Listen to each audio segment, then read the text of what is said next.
자, 문나이트 세 번째 시간입니다. 지금까지 반응들은 아주 좋아요. 호의적이에요. 근데 악플은 많이 나시더라고요.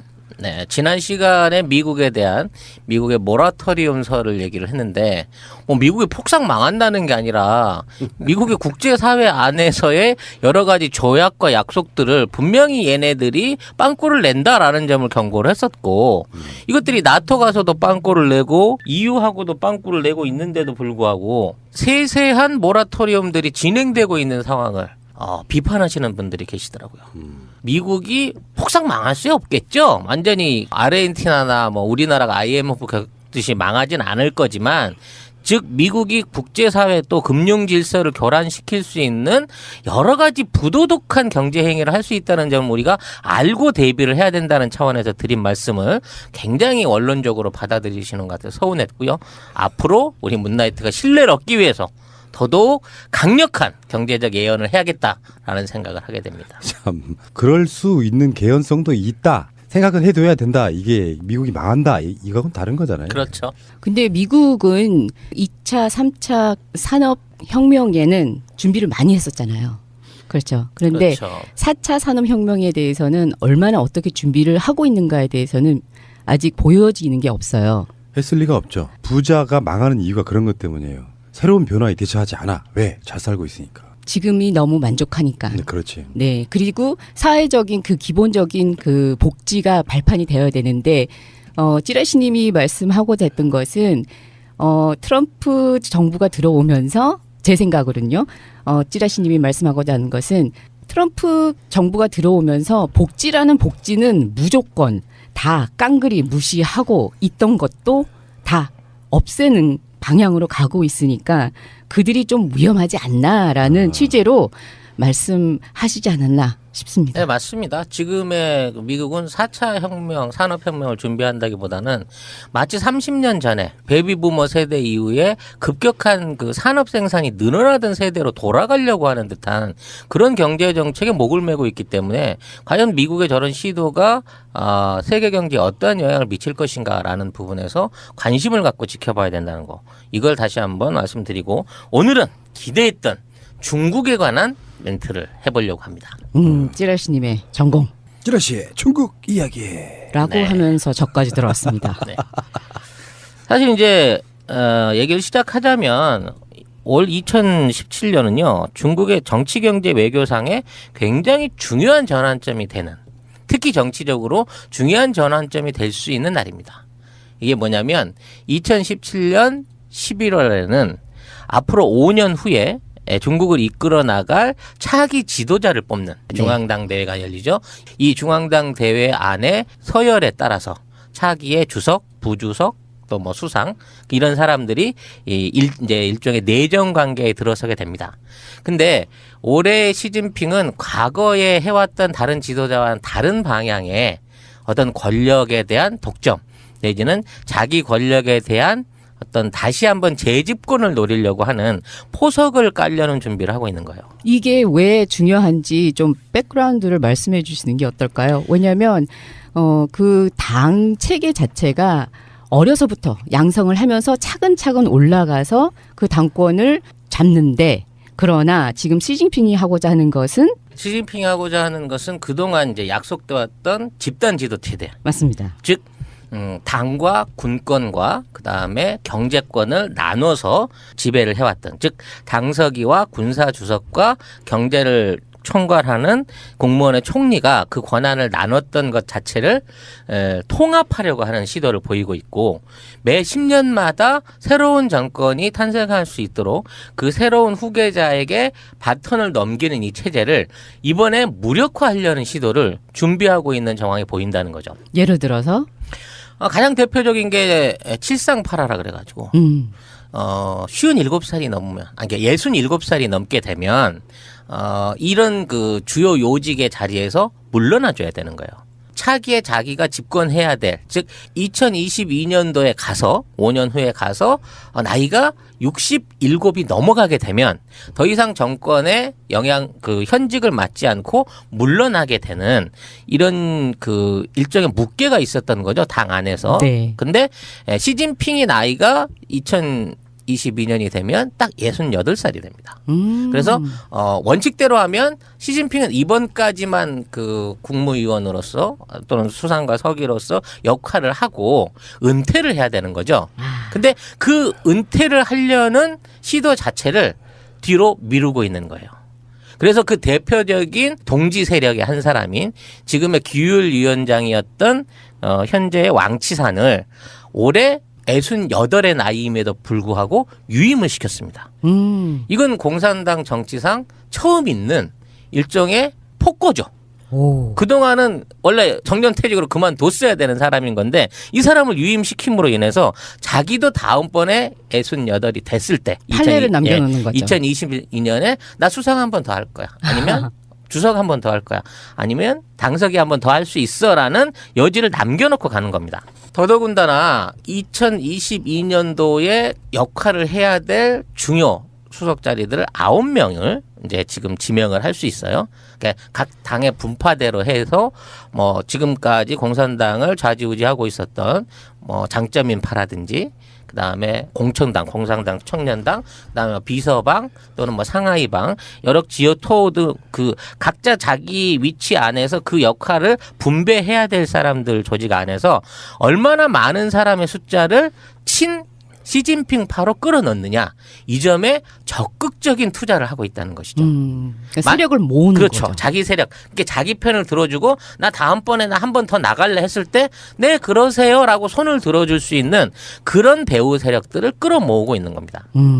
시진핑의 현재 이런 그 중앙 당서기 안에서의 사람 모으기가 어느 정도냐면 실제 당서열이 뭐 그 300위권 이하 400위권에 있던 자기 옛날 고향의 그 출신의 부하를 한꺼번에 20위권 가까이 서열을 끌어올리는 행태를 보여주고 있기도 하고. 그럼 200몇 그렇죠. 그 위를 200 몇십 단계를 거예요? 한꺼번에 와우. 올려버리는 거죠.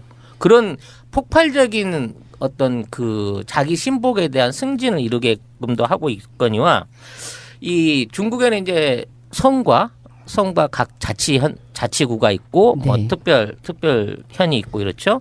여기에 이제 지방 서기가 있어요. 그리고 네. 성장이 있습니다. 이 전체적인 숫자가 62명이에요. 그러니까 우리나라로 말하면 시장과 도지사와 지역 국회의장 뭐 이런 걸 합친 숫자가 중국 전역에 62명이 있는 거예요. 근데 시진핑은 무려 지난 4년 동안, 5년 동안이겠죠. 집권기 5년 동안 이 중에 55명을 자기 사람으로 갈아치웠습니다. 아, 대단하십니다. 어마어마하죠. 그러니까 전체 있는 지역들 중에 웬만한 지역에 있는 성장이나 당서기를 다 자기 사람으로 바꿔놓은 거예요. 요거를 이제 우리나라식으로 말하면 친시 패권이네요. 그렇죠. 이 친시패권이 얼마나 강력한지 이제 거의 이 앞으로 시진핑의 뭐 15년, 20년 집권이 가능하게 됐다라고 중국 정치권 내부에서 자조적인 평을 하고 있을 정도인 거예요. 근데 이게 궁금한 게 우리가 옛날에 찌중에서도 그런 이야기 되게 많이 했는데 중국에 내려오던 이정의 전통이잖아요. 네. 근데 그거를 시진핑이 국가적으로 국민 지지율이 높다고 해서 바꿀 수 있는 가능성이 있긴 있어요.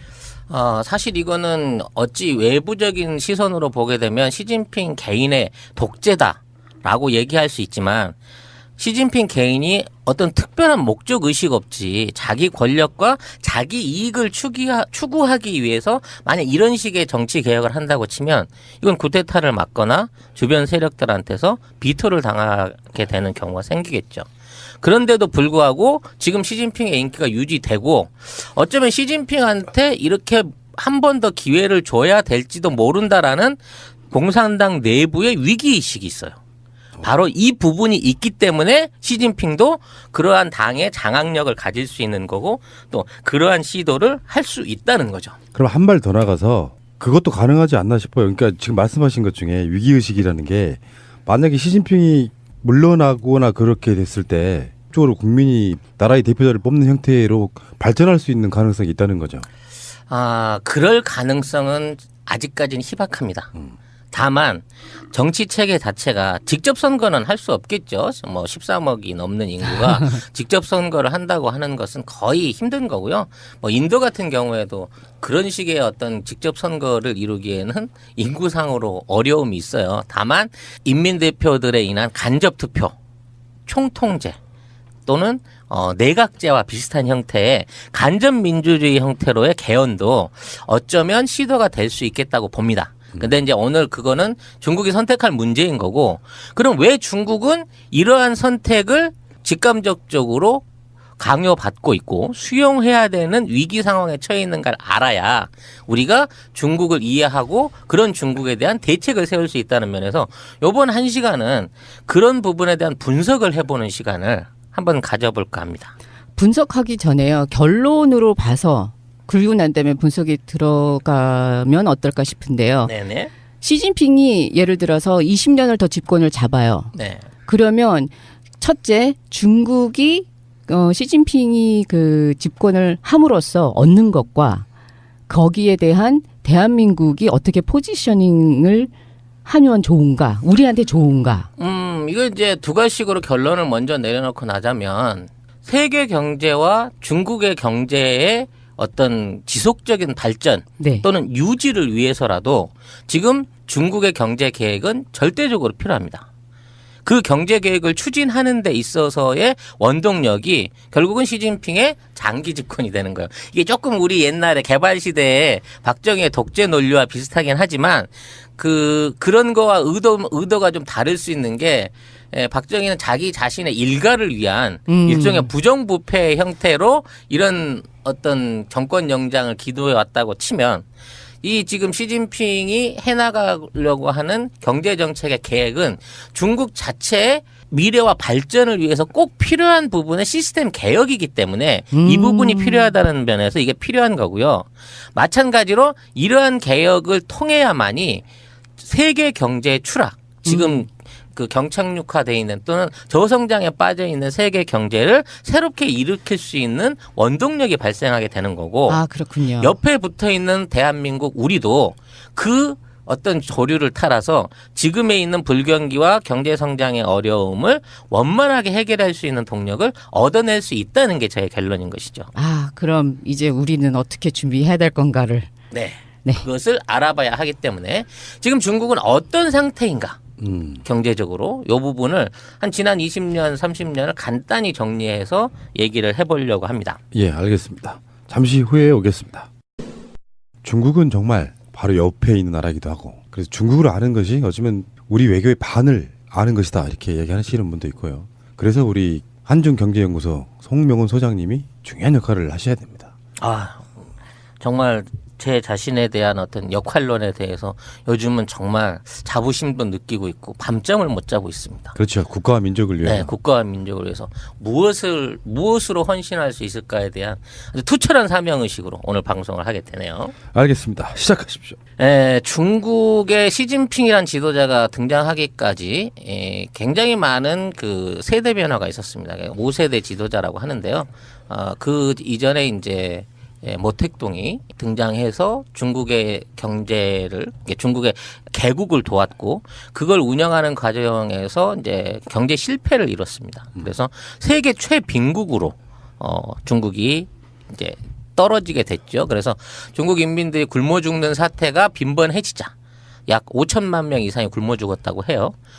중국은 개혁 개방에 어쩔 수 없이 나서게 됐고 등소평에 의해서 20년 동안의 개혁개방 정책이 진행이 됩니다. 그러다가 민주화 요구가 강해지고 거기서 천안문 사태가 일어나게 되죠. 그 천안문 사태를 딛고 장쩌민이라고 하는 새로운 약 개방형 보수형 지도자가 등장을 하게 됩니다. 문제는 이 개방형 보수 지도자가 등장함으로 인해서 중국이 급속한 변화를 이루게 되는데요. 이 장쩌민에 대한 역사적 평가가 과연 어떻게 돼야 되는 부분에서부터 오늘의 이야기는 시작이 됩니다. 등소평이 애초에 그 개방 개혁을 시작했을 때의 목표는 흥묘백모론이었죠. 검은 고양이든 흰 고양이든 고양이만 잘 잡으면 되고 그 잡은 쥐를 인민들한테 어떻게 잘 나눠줄 수 있을 것인가. 그래서 앞으로 50년 안에 중국에 있는 모든 인민들이 잘 먹고 잘 살 수 있는 사회주의 국가를 만들겠다라는 게 개혁 개방의 목표였습니다. 즉 등소평이 처음에 개방을 목표로 했을 때는 공산주의 경제 체제, 즉 모든 인민에게 골고루 발전이 돌아갈 수 있는 체제를 원했고, 그렇기 때문에 국가와 국공립 회사들이 강력한 통제력을 가지고 이제 개방이라든지 사업을 진행할 수 있는 권한을 그쪽에다가 위임을 한 것이죠. 왜냐하면 그렇게 국가가 주도해서 돈을 벌어야 인민들한테 낙수 효과로 나눠줄 수 있을 거라고 생각을 했던 겁니다. 그래서 그 당시에 등소평에 남겼던 어록 중에 그런 얘기가 있어요. 만일 20년 후에 자기가 스스로 내다본 것 같아.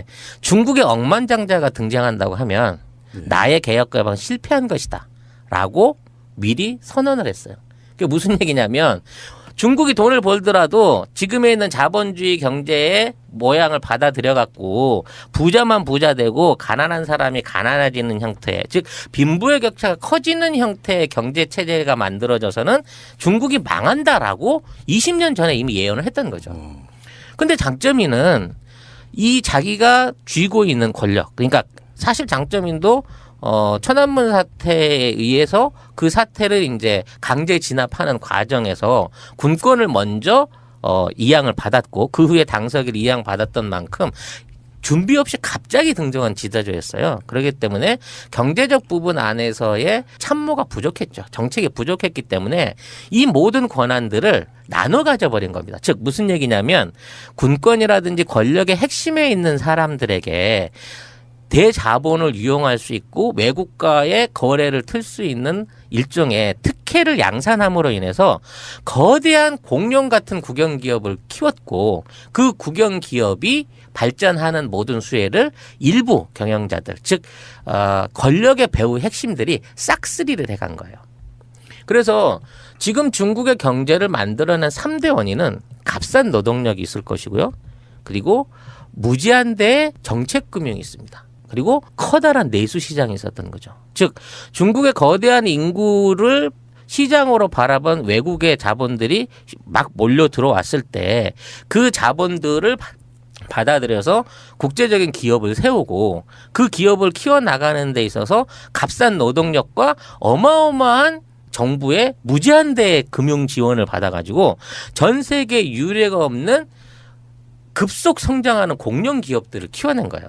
그래서 중국의 100대 기업은 전 세계 글로벌 500대 기업 안에 다 들어갈 뿐만 아니라 중국이 만들어내는 수출의 95% 이상을 차지할 만큼 모든 권력이 일부 핵심 권력자들의 배후로 흘러들어가 버린 것이죠. 그러니까 그 당시의 장점인 시기에 엄청나게 발전을 하긴 했지만 이게 권력 있고 돈 있는 애들을 배불리는 말 그대로 굉장히 기형적인 형태의 경제 발전이 이루어지고 있었다는 겁니다. 이건 마치 우리나라가 70년대 이후에 매판 자본에 의한 재벌들이 모든 국가의 이익을 독점하던 것과 비슷한 케이스라고 볼 수 있는 거죠. 그래서 이 장점인은 이러한 권력과 금력으로 쌓여진 관계에 의해서 중국의 정치 권력들을 사실상 다 매수했습니다. 그래서 자기 10년을 이제 유지를 시켜야 되니까 자기 10년을 다 헤쳐먹고 남은 10년을 후진타오에게 넘겨줘야만 했을 때도 그 권력들을 정상적으로 승계해주지 않았어요. 그리고 그러한 정상적인 권력을 이제 자기가 독점함으로 인해서 자기 주변에 있는 주변 사람들에 대한 어떤 비호, 그리고 그런 기업들의 성장과 발전을 끊임없이 계속 지원을 했던 겁니다. 이 장점인 시절의 15년의 어떤 중국 경제의 발전은 세계 경제를 완전히 초토화시켰어요. 그게 뭔 얘기냐면 15년 동안 계속해서 공장이 늘고 투자가 늘고 기업에 대한 수출이 늘고 생산량이 늘어나기 시작하는데 이게 아무런 통제나 통계 없이 그냥 무차별하게 막 늘어난 거예요. 철강을 1000만 톤을 내가 만들어서 잘 나가고 있는 철공소가 있으면 바로 옆 동네에 있는 사람들, 야, 철강 잘 되네. 우리도 철공소 하나 차리자. 제철소 하나 차리자고 차리는 거예요. 이걸 어디다 팔겠다. 어디다 수출을 하겠다. 뭐 어떻게 만들겠다라는 계획은 없는 겁니다. 그냥 내가 결정해서 만들게 하면 국가 자금이 내려오고 노동력이 투입이 되고 외국에 있는 기술들이 들어와 가지고 또 하나의 제철소가 만들어지는 거죠. 이렇게 되기 때문에 중국이 되고 싶어서 세계 공장이 된 게 아니에요. 이렇게 무분별하게 국영 기업들이나 대자본들이 기업을 키워가다 보니까 물건이 엄청나게 싸게 만들어질 수밖에 없는 거고, 이 물건들을 자연스럽게 세계 시장에 풀어놓게 되면서 전 세계에 있는 제조업들이 중국의 저가 공세에 무너지면서 다 쓰러져 버린 겁니다. 그렇게 되다 보니 세계의 모든 국가들은 자국 안에 있는 소비재를 비롯한 경공업 제품들의 생산을 포기를 하고 중국제를 사다 쓰는데 익숙해져 버린 거죠. 또 중국은 거기에 맞춰서 그만한 생산을 계속해내는 과정에 전 세계에서 가장 싼 노동력과 가장 싼 그 마진율에도 불구하고 외수적인 내형을 키워나가는데 집중했던 겁니다. 그렇죠. 2006년도부터 이미 80% 세계 가전을 중국에서 만든 걸 우리가 모두 사용을 하는 그 시점이니까 어마어마한 물건을 그냥 찍어낸 거잖아요. 그렇죠. 이러한 생산이 이루어지다 보니까 그 제품 자체의 수익률을 따져놓고 보면 2%가 안 되는 거예요. 그렇죠. 대부분 15% 이상 손실을 보게 되는 경우가 생기는 겁니다. 그러니까 앞으로 벌고 뒤로 밑가는 거예요. 더군다나 이렇게 해서 쌓아올린 어마어마한 무역 흑자를 어디다 소비할 방법을 못 찾은 거예요.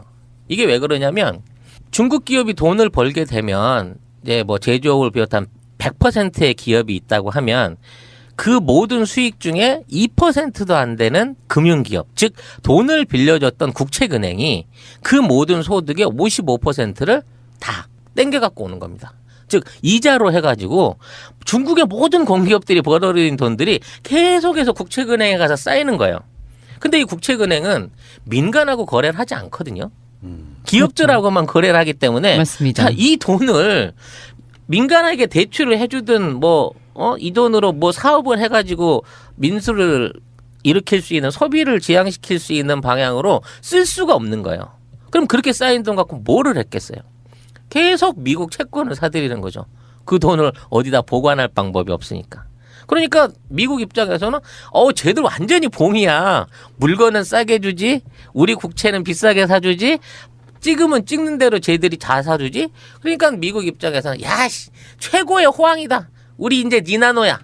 전 세계 국가들이 그런 방식으로 중국산 제품에 취해서 자국의 산업들을 줄여버리고 서비스나 금융산업 쪽으로 돌고 있는 동안 중국은 빈부격차는 커지고 외형만 커지면서 쓸 수도 없는 어마어마한 외국의 자본들, 달러와 엔화와 유로들을 끼고 있어야 되는 상황에 빠지게 된 거죠. 그런데요, 중간에 한 1988년도쯤에 대규모 부패를 막거나 인플레이션을 통제할 수가 없는 경우가 있었잖아요. 이거를 한번 개혁을 하려고 시도는 했었잖아요.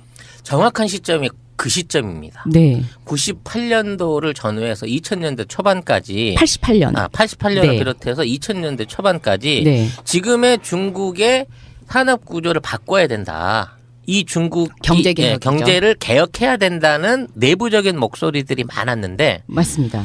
장쩌민과 후진타오 그게 사실은 장쩌민 정권에 의해서 그리고 상하이 방에 의해서 이 모든 그 요구들이 강제로 진압을 받게 되는 것이죠. 아, 그랬군요. 그리고 이렇게 해서 이제 몰려 있는 돈들을 중국은 증권이라고 하는 게 상하이의 증권 시장을 새롭게 널고 거기에 중국에 있는 공기업들과 대형 국영 기업들을 상장해서 이거를 국민에게 우리로 말하면 민영화한다라는 취지로 주식 시장을 널어놓고 어마어마한 투자 자본을 땡겨다가 주식을 개미들의 학살터로 만들어 버립니다. 아. 그러니까 실제 중국의 기업들은 1990년도부터 2000년도 초반까지 사실상 제조업을 통해서 제조 수익으로 돈을 벌어온 게 아니라 증권 시장에 자기 주식을 꺼내놓고 이거를 주가를 폭등시키고 그 안에서 차익을 만들어내고 주가 조작을 하면서 이득을 만들어냈고 이 돈으로 부동산이나 M&A나 뭐 이런 쪽에다가 다시 재투자를 함으로써 기업 이윤을 만들어내는, 즉 1차의 경제개혁 요구가 무너지게 되자 그 요구를 저지하기 위해 위해서 주식시장을 개방을 했는데 그 주식시장 개방이 사실상은 중국에 사실은 오래전에 도태돼 버렸어야 될 과잉 생산하고 있는 대기업들의 수명을 연장시켜주는 역할을 하는데 그쳐버렸다는 거죠. 아, 그래서 92년도에 새로운 경제적 자유와 빠른 발전을 호소하고 난 다음에 2001년도에 WTO를 가입함으로써 이런 악순환 아닌 악순환을 해외 자금을 들여오는 것을 허락을 하면서 어떻게 좀 문제를 해결을 보려고 했는데 더 큰 문제를 키웠다는 거죠. 그렇죠. 왜냐하면 중국의 부실한 그 금융 시스템, 금융 서비스 시스템 때문에 중국 안에 있는 증권 시장 안에서 헤지 펀드들이 엄청나게 많은 돈들을 헤쳐먹고 나갔고 그 모든 피해들을 사실상 그 개미들이 일반 국민들이나 소액 투자자들이 다 분담을 해야 되는 상황이 생긴 거고 그로 인해서 빈부의 격차는 한 번 더 확 벌어지는 계기를 맞이하게 되는 거죠. 자, 이 모든 것을 문제점을 알고는 있었으나 이것을 개혁할 수 없는 원인이 사실은 경제적인 원인이 아니라 정치적인 원인에 있었다는 거예요. 즉 장쩌민이 가지고 있던 정치 권력이 너무 막강했기 때문에 후진타오가 자신의 권력만으로는 이와 같은 경제 개혁을 만들 수가 없었고 중국은 7%가 넘는 일종의 고성장의 틀에 계속 얽매인 상태에서 쓸데없는 과잉 투자와 과잉 생산 그로 인한 저가 덤핑 수출을 이뤄낼 수밖에 없었고 이런 20년 동안의 중국의 횡포는 전 세계 경제를 완전히 붕괴시켜버리는 저성장의 그 굴레 안에 밀어 넣어버리는 결과를 만들게 된 거란 말이죠. 그렇죠. 내수가 전혀 돌 수 없는 구조가 만들어졌으니까. 그래서 시진핑이 집권을 하게 됐을 때 가장 경제의 화두로 꺼내는 게 신창타입니다. 뉴 노멀 영어로 하면 네. 새로운 형태의 경제 체제가 필요하다. 우리는 변화해야 된다는 점을 역설하기 시작한 거예요. 그래서 시진핑이 하려고 시작했던 가장 처음의 정책이 뭐냐면 공급의 개혁입니다. 공급의 개혁. 쉽게 말하면 무한대로 물건을 만들어내는 지금까지의 경제 체계를 완전히 갈아 엎어야 된다고 요구를 했던 것이죠. 그게 왜냐하면 이제 2000년대 후반에 들어오면서 중국의 인구 성장률이 꺾이기 시작합니다. 노동 인구가 점점 줄기 시작해요. 그리고 저축률이 떨어지기 시작합니다. 그 다음으로는 성장률이 떨어지기 시작한 거고 노동 인건비가 이제는 국제적인 경쟁력을 상실하게 되기 때문에 더 이상 제조업만으로는 중국을 끌고 갈 수 없다라고 하는 현실을 강력하게 얘기를 하기 시작한 거죠. 그리고 지금에 있는 공장 중에 최소한 30%를 닫아야 된다라는 현실을 제안하는 겁니다. 그럼 지금에 있는 100대 대기업 중 안에 뭐 꼭 대기업이라고 할 수는 없지만 규모를 그 모든 기업들이 연관되어 있는 생산 규모와 어떤 산업 규모를 3분의 1을 줄여야 되는데 그들이 정치적으로 강력한 그 후원을 받고 있는 입장에서 과연 그걸 수용할 것이냐 이거죠. 내부적으로 엄청난 반발하지 않겠어요? 나 구조조정 안 할래. 나 공장 안 세울래. 나 이 사업 포기 못해. 라고 버티는 세력들이 나타나게 되는 겁니다. 그 대표적인 세력들이 장쩌민 정부에서부터 쭉 권력을 이어내려오던 그동안의 군벌들 또는 상무위원들이 그런 사람이 되는 거죠. 그래서 시진핑은 철저한 철권 통치를 통해 가지고 아주 지속적인 숙청을 시작합니다. 즉 비리를 연고로 해가지고 그 비리와 연관됐던 사람들을 한 명씩 쳐내기 시작한 거예요. 근데 그 비리를 하나 쳐낼 때마다 거대한 국영 기업 또는 거대한 산업에 있는 파벌 하나가 우리로 말하면 재벌 집단 하나가 막 사라지기 시작하는 거예요. 군벌이었던 장군 하나를 잘라내는데 석유 사업이 한 전체 석유 사업 중에 한 20%를 차지하던 석유방이 사라져 버리는 것처럼 이 군벌들을 쳐내고 정치적인 숙청을 하는 과정 중에 그가 의도했던 공급 측의 개혁이 가능한 상태의 재벌 개혁 또는 기업 개혁, 구조 맞습니다. 조정이 진행이 될 수 있었던 거죠. 그렇죠. 왜냐하면 뉴 노멀이라는 것 자체가 시대 변화에 따라 새롭게 부상하는 표준을 뜻하는 거잖아요. 그래서 새로운 경제의 질서를 만들고자 하는 것 자체고 그렇죠. 이게 그 IT 거품 꺼진 이후 2003년도에 그 로저 맥님이 그러니까 로저 맥나미가 처음 사용을 오남이 오빠 같은 줄 알았어. 그러니까는 이분이 그 미국 벤처 투자가이시잖아요. 그렇죠. 네, 그래가지고 미래 세계의 위험 증가는 동시에 더 많은 기회를 창출이라고 예측을 하면서 이 용어를 그 유통을 시킨 거잖아요. 50대 50 또는 55% 이상을 차지하는 제조업 비중에서 10% 이상을 없애고 그걸 서비스업으로 전환한다. 그걸 무려 4, 5년 기간 안에 이뤄낸다고 하는 거는 이건 사실 어마어마한 엄청난 그 규모의 변화입니다. 어마어마하죠. 무려 노동 인구의 약 5%에 가까운 1억 명 이상의 사람들을 잘랐다가 새 직장을 구해줘야 되는 얘기인 거예요. 기존에 새롭게 1,000만 명씩 생겨나는 구인자를 빼고. 그러니까 엄청나게 많은 일자리가 필요한 거예요. 그동안 공장에 다니면서 이유 없이 철공소에 근무했거나 조선소에 근무했거나 화학공장에 근무했던 사람들 매년 2천만 명, 3천만 명에게 새로운 일자리를 만들어줘야만 이게 가능한 산업적인 변화였다는 거죠. 다른 나라는 이런 시도를 할 수가 없기 때문에 맞습니다. 대부분 뉴노멀의 가치는 알고 있었지만 그걸 성공적으로 바꿔내는데 실패했어요. 그렇죠. 예를 들어서 뭐 1930년도의 대공황 이후 정부의 역할이 확대되었던 게 사례가 있고 80년대 그 이후 규제 완화된 그 IT 기술, 그게 보통 그 학술에서는 사례로 뉴노멀 사례로 그 짚이는데요.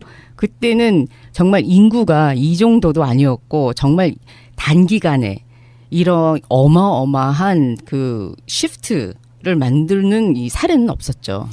그래서 처음에 이제 신창타이 그러니까 뉴노멀을 들고 나온 중국이 꺼내놓은 하드가 2012년도에 인터넷 프레스였단 말이야. 그러니까 인터넷 IT를 기준으로 한 인터넷 사업으로 그만한 시장과 일자리를 만들어내겠다고 선언을 한 거예요. 근데 인터넷 사업이라고 하는 게 아무나 쉽게 시작할 수 있는 게 아닌데 그렇죠. 과연 이런 게 가능한가? 누구도 세계 어느 나라도 중국의 이와 같은 시도에 대해서 가능성 있게 이걸 보질 않았어요.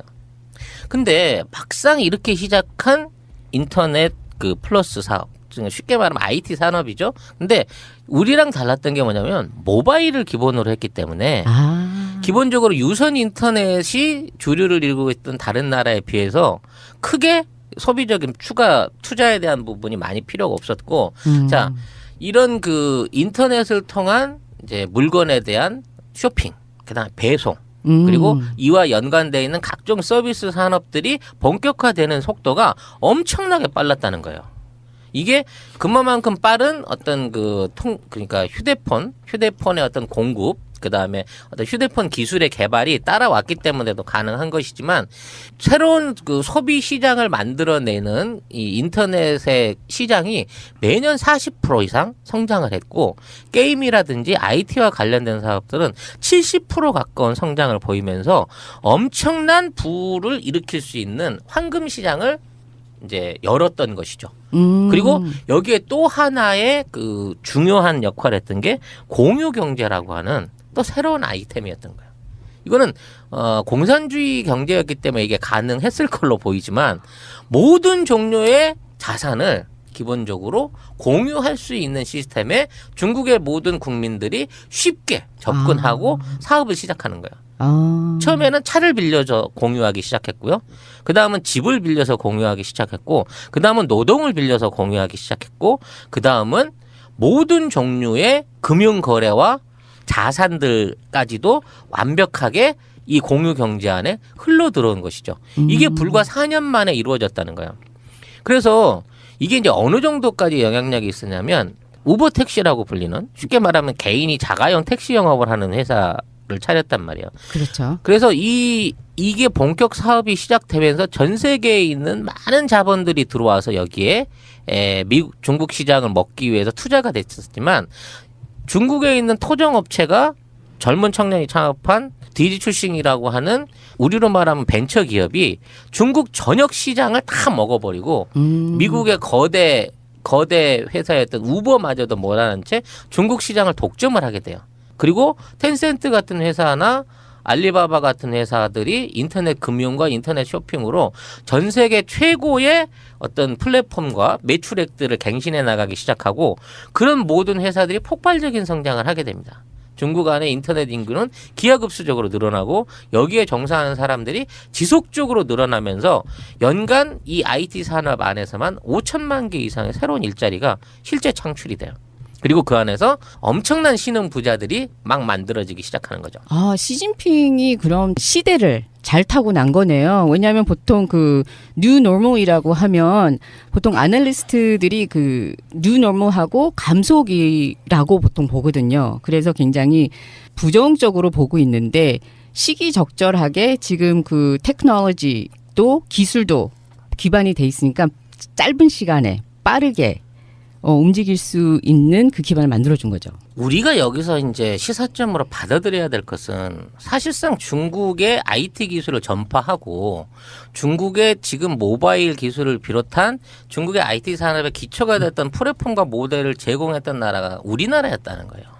그렇죠. 맞죠. 네. 중국의 가장 핵심적인 그 IT 산업의 중요 자산, 위챗이라고 하는 거대한 SNS 메신저를 만들어내게 한 그 기록이 우리나라의 라이코스라든지 이런 데에서 만들어졌던 초창기 메신저 기술이 QQ 메신저로 자연스럽게 옮겨갔고 그걸 통해서 QQ라고 하는 이제 인터넷 기반의 어떤 그 플랫폼들 자체가 무선화되기 시작하고 그게 오늘날의 위챗이 됐단 말이에요. 그래서 그러한 기술들을 제공을 하고 그런 데서 선두적으로 앞서 나갔던 우리나라는 사실 그 발전이 10년 이상 정체가 돼버린 사이에 중국에게서 모든 모바일 표준을 이제는 다 뺏겨버렸어요. 특히 인터넷 금융이라든지 이제 인터넷을 통한 일종의 보안 시스템, 보안 솔루션 그리고 통합적인 이제 인터넷 관리 등등 여러 가지 분야 안에서 지금 중국은 우리가 따라갈 수 없는 지경의 어떤 그 플랫폼을 이미 갖춰놓고 있다는 얘기죠. 근데 그들이 세부적인 문제를 해결하거나 거기에 대한 창의적인 플랫폼을 만드는 데 있어서는 아직도 우리나라의 기술을 필요로 해요. 개발과 제안은 우리 쪽에서 계속돼서 지속적으로 만들어지고 있지만 이렇게 개발된 기술과 플랫폼들이 중국 땅에 들어가서 팔리기 시작하는 순간 엄청난 부를 만들어내고 부자는 그들이 되는 이상한 그 역진 상태가 계속 유지되고 있는 게 문제라는 거죠. 그게 또 하나의 대표적인 상품이 한류인 거예요.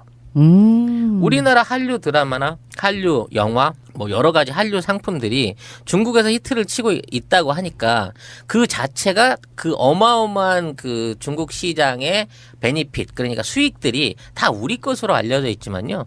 그들은 사실 거의 공짜로 우리의 컨텐츠들을 갖다가 자기네 시장에 적용하고 자기네 시장에서 활용하면서 돈을 벌었지만 그 안에서 그 컨텐츠를 제공했던 우리의 컨텐츠 생산자들은 거의 수익을 올리지 못하는 상태가 계속 반복되고 있다는 거죠. 이것은 우리가 컨텐츠라든지 IT 기술이라든지 모바일 시스템에 대한 관리와 국제 경쟁력을 어떻게 끌고 오고 있느냐의 문제를 정말 여실하게 지적하는 부분인 거예요. 이제 앞으로 중국이 표준화하는 기술들이 전 세계에 뭐 AR, VR을 비롯해서 뭐 인공지능, 뭐 이제 사람하고 이렇게 대화하는 시스템, 홈에서 홈 오토메이션 같은 여러 가지 뭐 자동화 기술, 그다음에 뭐 무인 자동차 기술 이런 것들이 다 중국을 중심으로 해서 지금 개발이 되고 있고 중국에서 생산돼서 전 세계에 팔려 나가게 될 앞으로의 새로운 미래 먹거리가 될 거예요. 근데 그 안에서 우리가 지금 4차 산업을 논하면서 우리도 그쪽에 대비해야 된다고 하고 있지만 그럴 만한 시스템도 적용할 수 있는 뭐 상거래상의 통합도 다 해결을 못 하고 있는 거예요. 우리는 그 오래된 그 내부 보안 프로그램에 관한 부분도 또 은행과 은행과의 전산 통합 과정들도 각자 이기주의에 의해서 또는 정부의 무관심으로 인해서 아직까지 실패하고 있는 상황인 거고 어떠한 대기업이나 중소기업도 그러한 시스템을 개발해서 세계 시장에 적용해 보려고 하는 시도 자체를 못 하고 있는 거예요. 지원이 없어서. 그럼 우리는 어떻게 포지셔닝을 하면 지금 이 기반을 넘는다고 해야 되나? 아니면 이 기반에 잘 타고 경쟁력을 얻는 건가요? 전면적인 시장 개방이 필요해요. 음.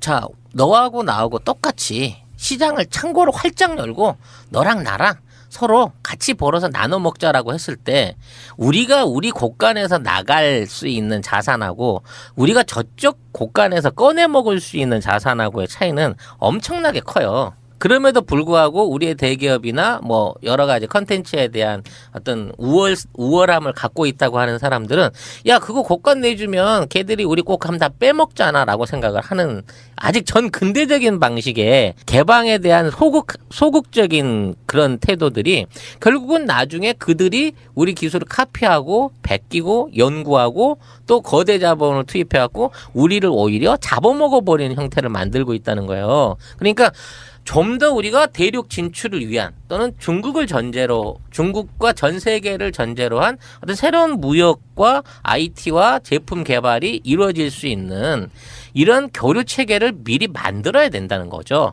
그래서 그러한 개방이 있기 위해서는 우리 소기업이나 중소기업이 보증 없이 중국의 대기업하고 거대 자본하고 맞붙으면 100% 잡아먹히니까 정부와 어떤 행정적인 절차가 그 점을 계약을 보증하고 수익을 보장해 줄 수 있는 형태의 아주 조그만 기본 보장만 같이 해주면서 요거를 발전시켜 나간다고 하면 우리 안에서 만들어지는 기술이 중국 안에서 훨씬 더 크게 팔릴 수 있는 여건이 된다는 겁니다. 요거를 통상적인 문제와 정치적인 문제, 외교적인 문제 안에서 시도를 해줘야 된다는 거예요.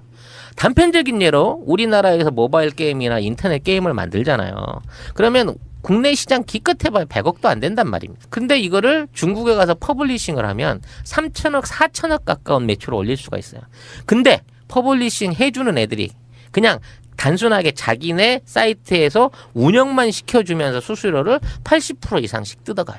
이게 4차 산업혁명의 그렇죠. 죠. 그러면 우리가 그런 계약 불평등한 이 계약들을 개인이 나서기 때문에 그렇게밖에 할 수 없는 거를 맞습니다. 국가적인 차원에서 야 정상적으로 해 6대4 정도는 하고 안 되면 지분이라도 하고 뭐 이런 식으로 해줘야지. 니들 아니더라도 우리 정부가 이 기술 보증하니까 니네 안 사면 우리 미국 회사 팔 거야. 이런 식으로 할 수 있게끔 도와줄 수 있다는 거예요. 지금 맞습니다. 같으면. 전자는 정부가 개입하지 않을 때는 개인으로 이렇게 거래를 했을 때는 2차나 3차 산업혁명 때 그리고 지금 우리가 먹힐 거잖아. 같이 협력을 하면 그거는 그 2차나 3차 산업혁명 때 그 마인드잖아요.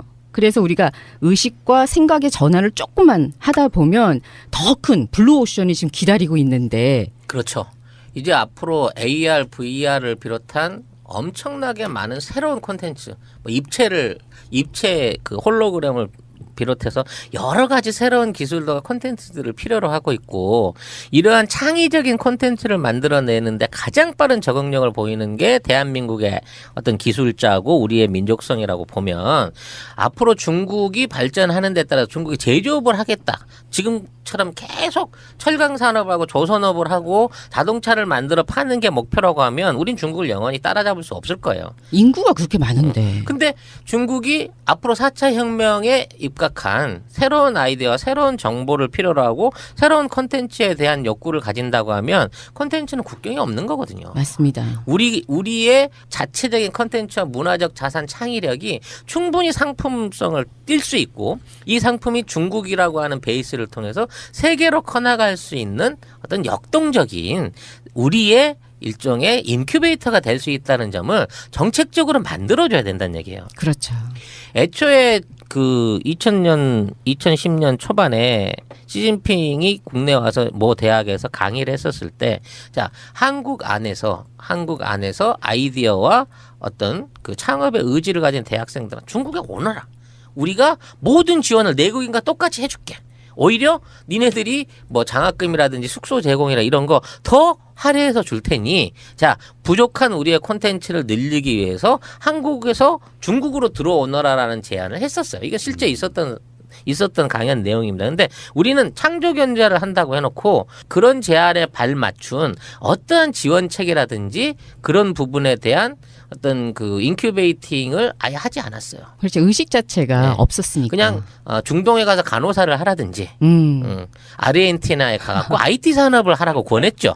우리의 정부는. 매우 3차적인 생각. 왜냐하면 그런 부분에 대한 어떠한 제안이라든지 그 방식이라든지 전문성을 전혀 갖추지 못한 상태였고 그렇죠. 그동안 40조 원 가까이 투자했다고 하는 창조경제 사업에 대한 투자는 사실 아무런 창조경제센터라고 하는 센터만 전국에 지어서 쓰이지도 않는 건물만 몇 개 남겼을 뿐이지 40조 원 가까운 돈을 4대강에 처발랐던 것과 같은 돈을 지난 4년 동안 없애고 또 그와 연관될 수 있는 어떠한 산업적인 비전도 제시하지 못한 채 정체해버렸다는 점에서 이게 참 가슴 아픈 부분이라는 거죠. 너무 아프죠. 2010년도에 시진핑이 벌써 이미 머리로 두뇌로 개발을 하고 경쟁을 하자라고 말을 했었는데 우리는 그때도 몸으로 그냥 몸빵을 해야지만이 우린 살아남을 수 있다라는 그 생각에 막혀 있었던 거죠. 우리는 그 정부라는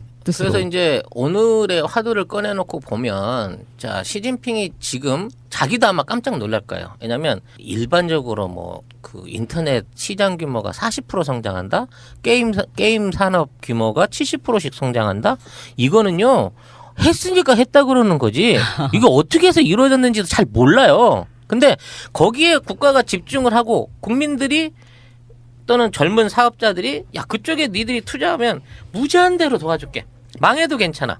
시스템 다 대주고 사무실 다 대주고 창업비 다 대주고 할 수 있는 만큼 여건을 해서 니들이 키워봐라고 키워보니 그 젊은 세대들 또는 그거와 연관돼 있던 사업에 대한 참여자들이 꾸준하게 늘어났고 그 기득권자들의 저항에도 불구하고 순차적으로 지금 뉴노멀에 의한 지식사회로서의 서비스 산업으로서의 중국 경제의 변화가 가시적인 성과를 이루고 있다는 거예요. 자, 근데 여기에서 아직까지 남아있는 세력들이 과거에 아까 얘기했던 굴뚝 공장과 재래식 그 산업 쪽에 아직도 매몰되어 있는 그 자본가들은 지금의 시진핑 정부에 대해서 아직도 정상적인 협조를 하지 않고 구조 개혁에 대한 어떤 고삐를 최대한 저항하려고 하는 모습을 보이고 있다는 거죠.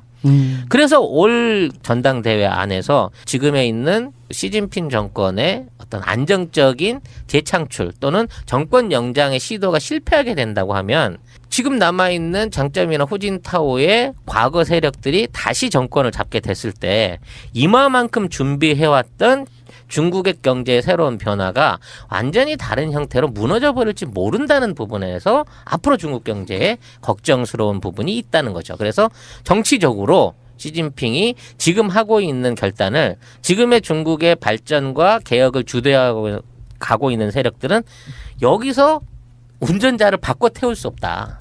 이 배가 끝까지 이 성과를 이루기 위해서는 최소한 2040년도까지는 지금의 어떤 정책 방향이 유지가 돼야지 이게 완벽하게 개혁으로 끝난다라는 목표를 세우고 있기 때문에 뭐 시진핑이 80 넘어서는 할 수 없을 테지만 최소한 70 넘어서도 지금의 중국 코를 이끌어 나갈 수 있는 그러한 준비를 하고 또 그러한 실행을 할 수 있도록 내부적으로도 적극적으로 돕고 있는 모습들이 드러나고 있다는 것이죠. 이명박 박근혜 기간 거치면서 우리 시중에서도 수도 없이 이야기했잖아요. 제대로 할 수 있는 거 안 하고 중국한테 다 뺏기고 그 사이 우리는 삽질하고 있고 창조 경제는 뭘 하는지도 모르겠고 그래서 10년이라는 세월 동안 우리가 그냥 정체돼 버린 거잖아요. 발전을 하지 못하고. 대한민국이 갖고 있는 최고의 적폐 중에 하나라고 봐요. 맞습니다. 노무현 대통령 때까지만 해도 김대중 대통령, 노무현 대통령이 얼마나 많은 IT라든지 이런 쪽에 발전을 이끌어 왔습니까? 심지어는 뭐 태양광 같은 경우도 세계 2위 수준의 기술을 더 이상 연구하지 않으니까 발전하지 못한 거잖아요. 그런 면에서 문재인 대통령이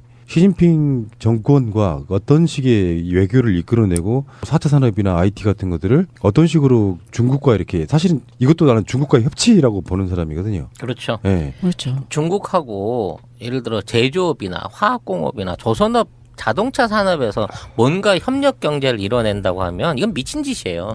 중국도 그건 사양 사업이거든. 이제는 그렇죠. 4차 산업하고 연관된 새로운 산업 형태를 중국에 협조를 구하고 같이 참여할 수 있는 방안을 만들어낸다고 하면 우리가 생각했던 교육을 통한 4차 산업혁명은 훨씬 더 가까이 올 수 있다는 겁니다. 그 자본과 그 시장이 중국에 무한대로 열려 있는 것을 우리가 쓸 수 있게만 만들어 준다고 하면 말이죠. 그런 부분에 대한 이제 연대된 얘기는 다음번에 다음 시간을 통해서 진행을 할 것이고, 자, 다음 시간에 제가 설명을 드릴 걸 간단하게 예고를 하자면, 자, 중국은 더 이상 계획 경제를 이끌어 나갈 것인가, 아니면 완전한 시장 경제를 받아들일 것인가 하는 부분. 그리고 10년 단위 정권 교체를 무너뜨렸을 때 국민들이 요구하고 있는 민주화 열망을 어떤 방식으로 해소해 줄 것인가. 그 다음에는 외교적으로 중국이 1대1로라고 하는 굉장히 중요한 정책을 통해 가지고 국제사회의 일환을 하고 있는데, 과연 이 1대1로의 중국의 외교 정책은 대한민국이 어떻게 편성할 수 있을 것인가. 요 세 가지 부분에 대해서 다음 시간에 한번 토론을 해보도록 하겠습니다. 시진핑은 정말 행운아라고 감탄을 지금 하게 되네요. 당연히 노력도 있었겠지만요.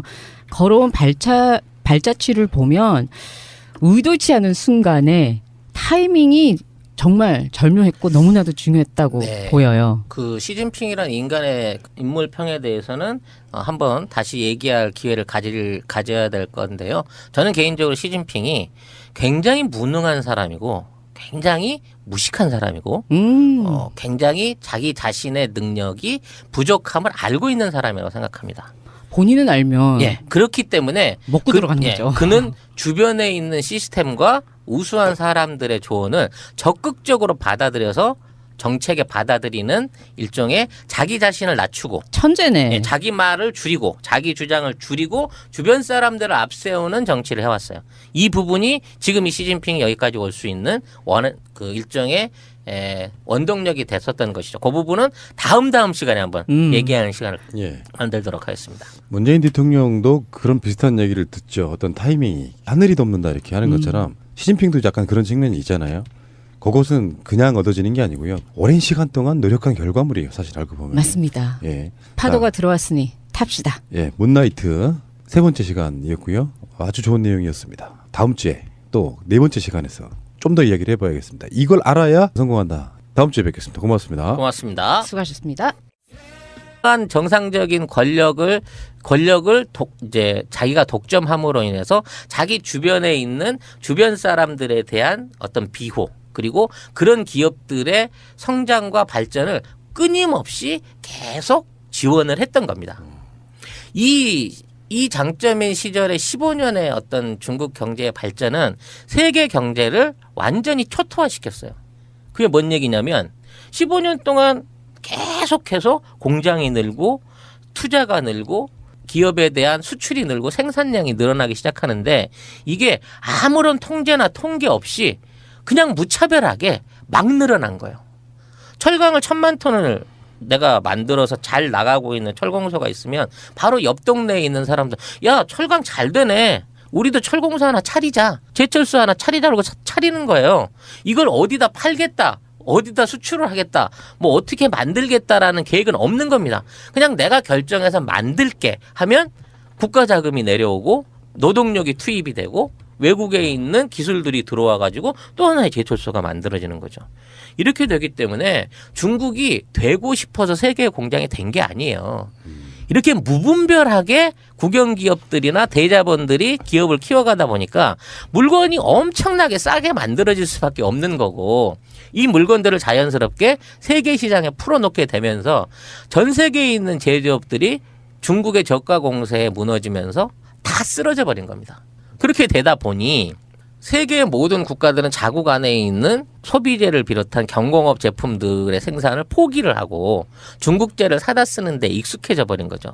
또 중국은 거기에 맞춰서 그만한 생산을 계속해내는 과정에 전 세계에서 가장 싼 노동력과 가장 싼 그 마진율에도 불구하고 외수적인 내형을 키워나가는데 집중했던 겁니다. 그렇죠. 2006년도부터 이미 80% 세계 가전을 중국에서 만든 걸 우리가 모두 사용을 하는 그 시점이니까 어마어마한 물건을 그냥 찍어낸 거잖아요. 그렇죠. 이러한 생산이 이루어지다 보니까 그 제품 자체의 수익률을 따져놓고 보면 2%가 안 되는 거야. 그렇죠. 대부분 15% 이상 손실을 보게 되는 경우가 생기는 겁니다. 그러니까 앞으로 벌고 뒤로 밑가는 거예요.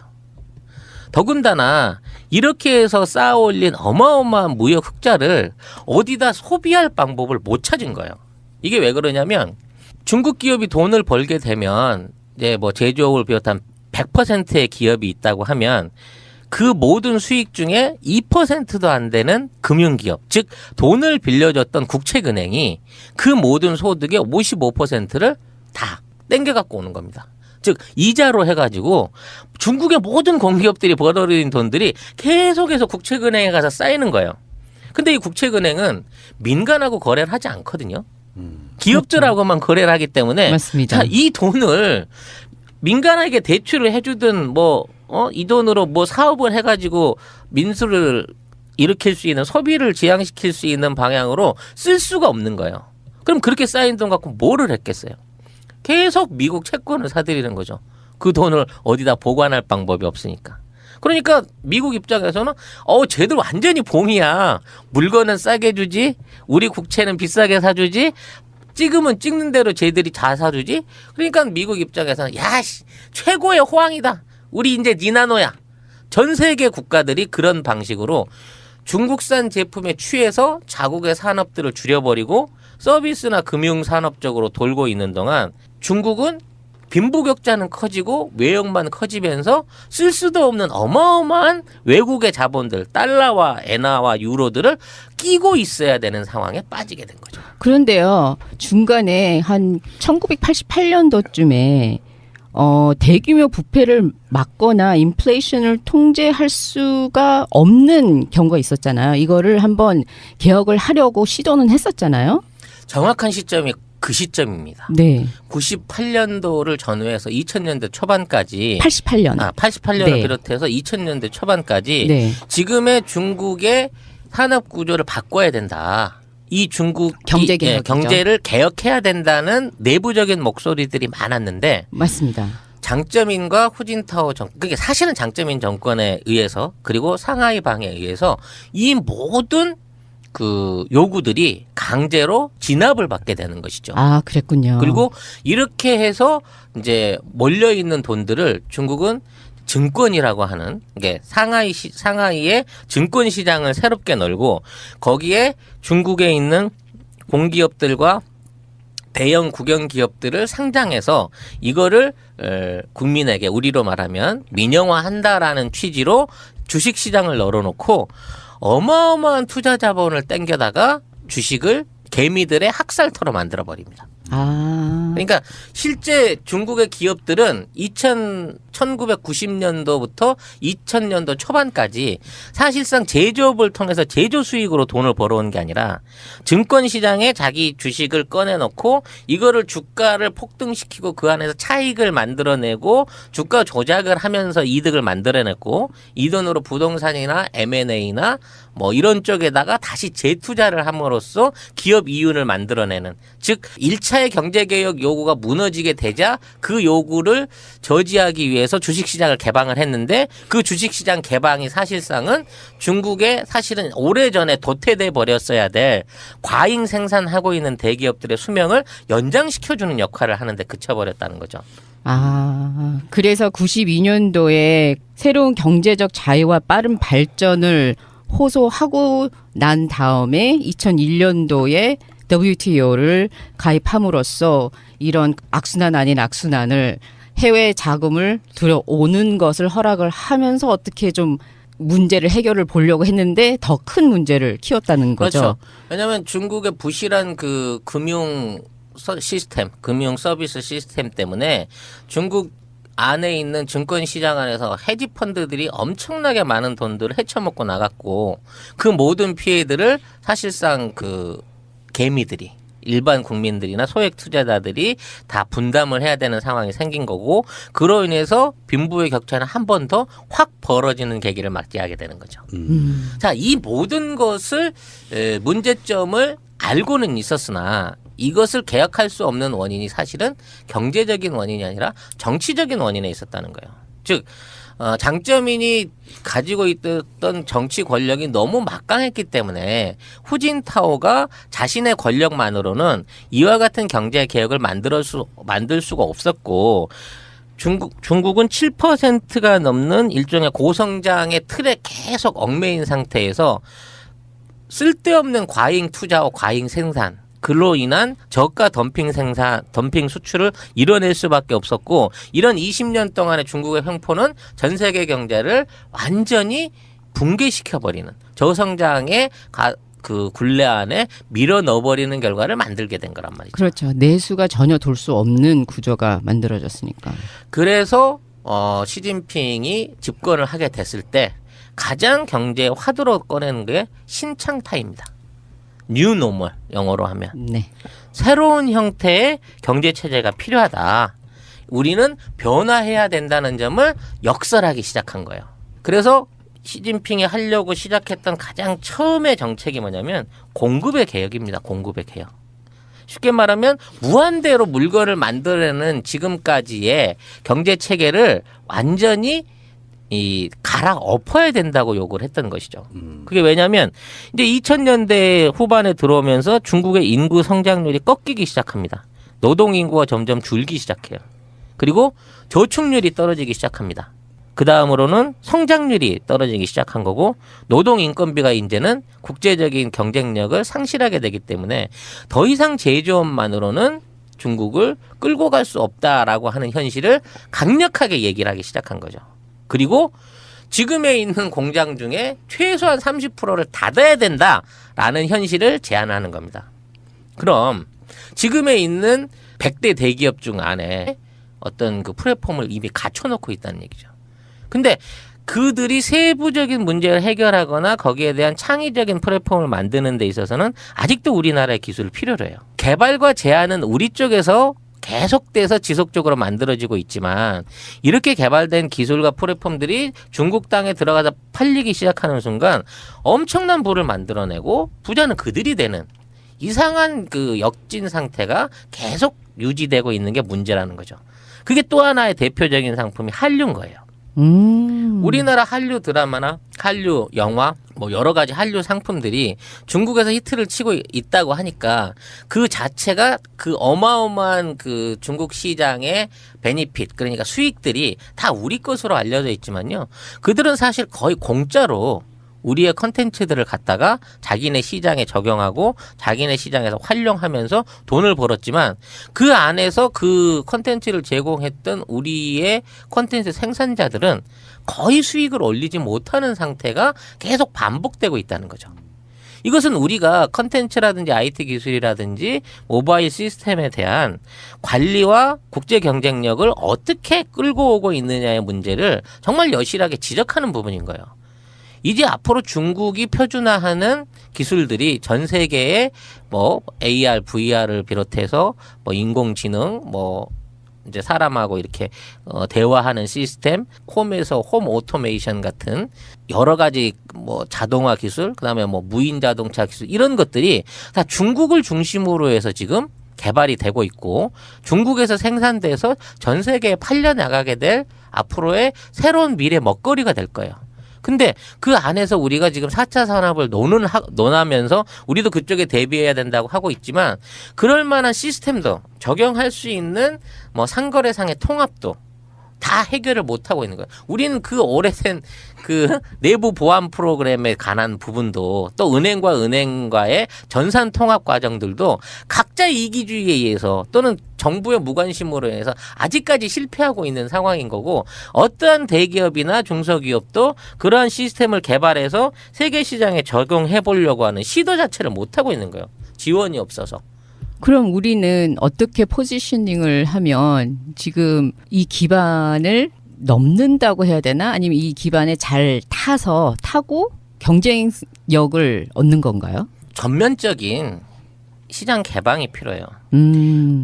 자, 너하고 나하고 똑같이 시장을 창고를 활짝 열고 너랑 나랑 서로 같이 벌어서 나눠 먹자라고 했을 때 우리가 우리 곳간에서 나갈 수 있는 자산하고 우리가 저쪽 곳간에서 꺼내 먹을 수 있는 자산하고의 차이는 엄청나게 커요. 그럼에도 불구하고 우리의 대기업이나 뭐 여러 가지 컨텐츠에 대한 어떤 우월함을 갖고 있다고 하는 사람들은 야 그거 고가 내주면 걔들이 우리 꼭함 다 빼먹잖아라고 생각을 하는 아직 전 근대적인 방식의 개방에 대한 소극적인 그런 태도들이 결국은 나중에 그들이 우리 기술을 카피하고 베끼고 연구하고 또 거대 자본을 투입해갖고 우리를 오히려 잡아먹어버리는 형태를 만들고 있다는 거예요. 그러니까 좀 더 우리가 대륙 진출을 위한 또는 중국을 전제로 중국과 전 세계를 전제로 한 어떤 새로운 무역과 IT와 제품 개발이 이루어질 수 있는 이런 교류 체계를 미리 만들어야 된다는 거죠.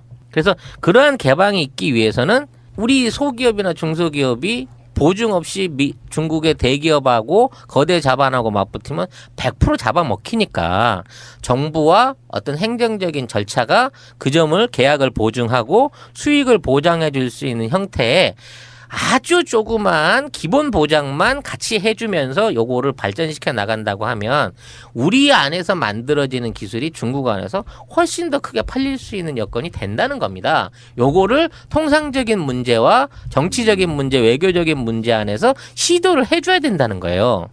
단편적인 예로 우리나라에서 모바일 게임이나 인터넷 게임을 만들잖아요. 그러면 국내 시장 기껏해봐야 100억도 안 된단 말입니다. 근데 이거를 중국에 가서 퍼블리싱을 하면 3천억, 4천억 가까운 매출을 올릴 수가 있어요. 근데 퍼블리싱 해주는 애들이 그냥 단순하게 자기네 사이트에서 운영만 시켜주면서 수수료를 80% 이상씩 뜯어가요. 이게 4차 산업혁명의 그렇죠. 있죠. 그러면 우리가 그런 계약 불평등한 이 계약들을 개인이 나서기 때문에 그렇게밖에 할 수 없는 거를 맞습니다. 국가적인 차원에서 야 정상적으로 해 6대4 정도는 하고 안 되면 지분이라도 하고 뭐 이런 식으로 해줘야지. 니들 아니더라도 우리 정부가 이 기술 보증하니까 니네 안 사면 우리 미국 회사 팔 거야. 이런 식으로 할 수 있게끔 도와줄 수 있다는 거예요. 지금 맞습니다. 같으면. 전자는 정부가 개입하지 않을 때는 개인으로 이렇게 거래를 했을 때는 2차나 3차 산업혁명 때 그리고 지금 우리가 먹힐 거잖아. 같이 협력을 하면 그거는 그 2차나 3차 산업혁명 때 그 마인드잖아요. 그래서 우리가 의식과 생각의 전환을 조금만 하다 보면 더 큰 블루오션이 지금 기다리고 있는데 그렇죠.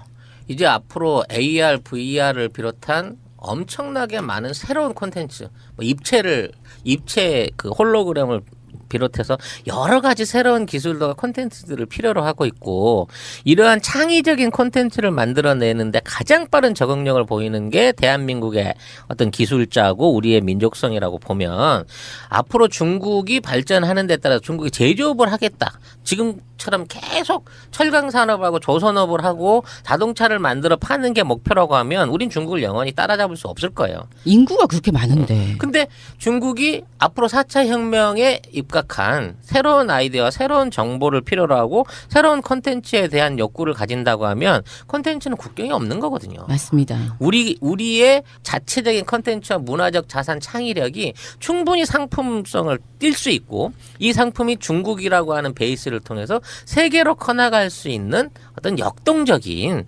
우리의 일종의 인큐베이터가 될 수 있다는 점을 정책적으로 만들어줘야 된다는 얘기예요. 그렇죠. 애초에 그 2010년 초반에 시진핑이 국내 와서 모 대학에서 강의를 했었을 때, 자, 한국 안에서 아이디어와 어떤 그 창업의 의지를 가진 대학생들은 중국에 오너라. 우리가 모든 지원을 내국인과 똑같이 해줄게. 오히려 니네들이 뭐 장학금이라든지 숙소 제공이라 이런 거 더 할애해서 줄 테니 자 부족한 우리의 콘텐츠를 늘리기 위해서 한국에서 중국으로 들어오너라라는 제안을 했었어요. 이게 실제 있었던 강연 내용입니다. 근데 우리는 창조 견제를 한다고 해놓고 그런 제안에 발맞춘 어떠한 지원 체계라든지 그런 부분에 대한 어떤 그 인큐베이팅을 아예 하지 않았어요. 그렇죠. 의식 자체가 네. 없었으니까. 그냥 중동에 가서 간호사를 하라든지 아르헨티나에 가갖고 IT 산업을 하라고 권했죠. 우리의 정부는. 매우 3차적인 생각. 왜냐하면 그런 부분에 대한 어떠한 제안이라든지 그 방식이라든지 전문성을 전혀 갖추지 못한 상태였고, 그렇죠. 그동안 40조 원 가까이 투자했다고 하는 창조경제 사업에 대한 투자는 사실 아무런 창조경제센터라고 하는 센터만 전국에 지어서 쓰이지도 않는 건물만 몇 개 남겼을 뿐이지 40조 원 가까운 돈을 4대강에 처발랐던 거와 같은 돈을 지난 4년 동안 없애고, 또 그와 연관될 수 있는 어떠한 산업적인 비전도 제시하지 못한 채 정체해버렸다는 점에서 이게 참 가슴 아픈 부분이라는 거죠. 너무 아프죠. 2010년도에 시진핑이 벌써 이미 머리로 두뇌로 개발을 하고 경쟁을 하자라고 말을 했었는데, 우리는 그때도 몸으로 그냥 몸빵을 해야지만이 우린 살아남을 수 있다라는 그 생각에 막혀 있었던 거죠. 우리는 그 정부라는 뜻으로. 그래서 이제 오늘의 화두를 꺼내놓고 보면, 자, 시진핑이 지금 자기도 아마 깜짝 놀랄 거예요. 왜냐하면 일반적으로 뭐 그 인터넷 시장 규모가 40% 성장한다, 게임 산업 규모가 70%씩 성장한다. 이거는요, 했으니까 했다 그러는 거지. 이거 어떻게 해서 이루어졌는지도 잘 몰라요. 근데 거기에 국가가 집중을 하고 국민들이 또는 젊은 사업자들이 야, 그쪽에 니들이 투자하면 무제한 대로 도와줄게. 망해도 괜찮아. 시스템 다 대주고 사무실 다 대주고 창업. 자, 문나이트 세 번째 시간입니다. 지금까지 반응들은 아주 좋아요. 호의적이에요. 근데 악플은 많이 하시더라고요. 네, 지난 시간에 미국에 대한 미국의 모라토리움설을 얘기를 했는데, 미국이 폭삭 망한다는 게 아니라 미국의 국제사회 안에서의 여러 가지 조약과 약속들을 분명히 얘네들이 빵꾸를 낸다라는 점을 경고를 했었고, 이것들이 나토 가서도 빵꾸를 내고 EU하고도 빵꾸를 내고 있는데도 불구하고 세세한 모라토리움들이 진행되고 있는 상황을 비판하시는 분들이 계시더라고요. 미국이 폭삭 망할 수 없겠죠. 완전히 아르헨티나나 뭐 우리나라가 IMF 겪듯이 망하진 않을 거지만, 즉 미국이 국제사회 또 금융 질서를 교란시킬 수 있는 여러 가지 부도덕한 경제 행위를 할 수 있다는 점을 우리가 알고 대비를 해야 된다는 차원에서 드린 말씀을 굉장히 원론적으로 받아들이시는 것 같아서 서운했고요. 앞으로 우리 문나이트가 신뢰를 얻기 위해서 더더욱 강력한 경제적 예언을 해야겠다라는 생각을 하게 됩니다. 참, 그럴 수 있는 개연성도 있다. 생각은 해둬야 된다. 이게 미국이 망한다. 이거는 다른 거잖아요. 그렇죠. 근데 미국은 2차, 3차 산업혁명에는 준비를 많이 했었잖아요. 그렇죠. 그런데 그렇죠. 4차 산업혁명에 대해서는 얼마나 어떻게 준비를 하고 있는가에 대해서는 아직 보여지는 게 없어요.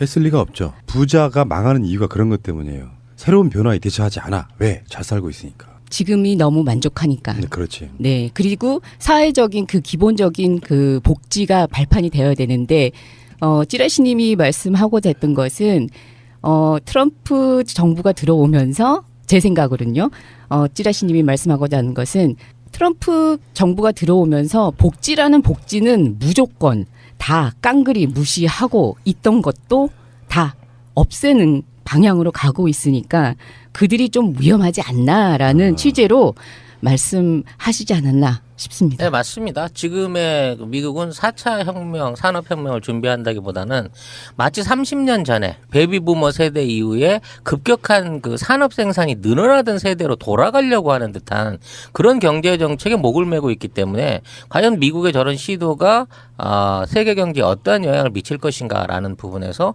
관심을 갖고 지켜봐야 된다는 거. 이걸 다시 한번 말씀드리고, 오늘은 기대했던 중국에 관한 멘트를 해보려고 합니다.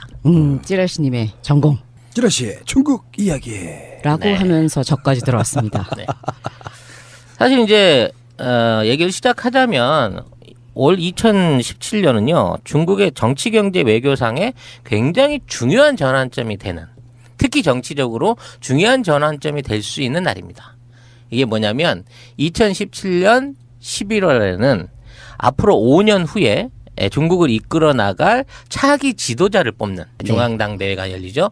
이 중앙당 대회 안에 서열에 따라서 차기의 주석, 부주석, 또 뭐 수상, 이런 사람들이 이제 일종의 내정 관계에 들어서게 됩니다. 근데 올해 시진핑은 과거에 해왔던 다른 지도자와는 다른 방향의 어떤 권력에 대한 독점, 내지는 자기 권력에 대한 어떤 다시 한번 재집권을 노리려고 하는 포석을 깔려는 준비를 하고 있는 거예요. 이게 왜 중요한지 좀 백그라운드를 말씀해 주시는 게 어떨까요? 왜냐하면 그 당 체계 자체가 어려서부터 양성을 하면서 차근차근 올라가서 그 당권을 잡는데, 그러나 지금 시진핑이 하고자 하는 것은 시진핑이 하고자 하는 것은 그동안 이제 약속돼 왔던 집단 지도 체제. 맞습니다. 즉 당과 군권과 그다음에 경제권을 나눠서 지배를 해왔던, 즉 당서기와 군사주석과 경제를 총괄하는 공무원의 총리가 그 권한을 나눴던 것 자체를 통합하려고 하는 시도를 보이고 있고, 매 10년마다 새로운 정권이 탄생할 수 있도록 그 새로운 후계자에게 바톤을 넘기는 이 체제를 이번에 무력화하려는 시도를 준비하고 있는 정황이 보인다는 거죠. 예를 들어서 가장 대표적인 게 칠상팔아라 그래가지고 57살이 넘으면, 그러니까 67살이 넘게 되면 이런 그 주요 요직의 자리에서 물러나줘야 되는 거예요. 차기에 자기가 집권해야 될, 즉 2022년도에 가서 5년 후에 가서 나이가 67이 넘어가게 되면 더 이상 정권의 그 현직을 맡지 않고 물러나게 되는 이런 그 일종의 묵계가 있었던 거죠, 당 안에서. 네. 근데 시진핑이 나이가 2022년이 되면 딱 68살이 됩니다. 그래서 원칙대로 하면 시진핑은 이번까지만 그 국무위원으로서 또는 수상과 서기로서 역할을 하고 은퇴를 해야 되는 거죠. 근데 그 은퇴를 하려는 시도 자체를 뒤로 미루고 있는 거예요. 그래서 그 대표적인 동지 세력의 한 사람인 지금의 규율위원장이었던 현재의 왕치산을 올해 68의 나이임에도 불구하고 유임을 시켰습니다. 이건 공산당 정치상 처음 있는 일종의 폭거죠.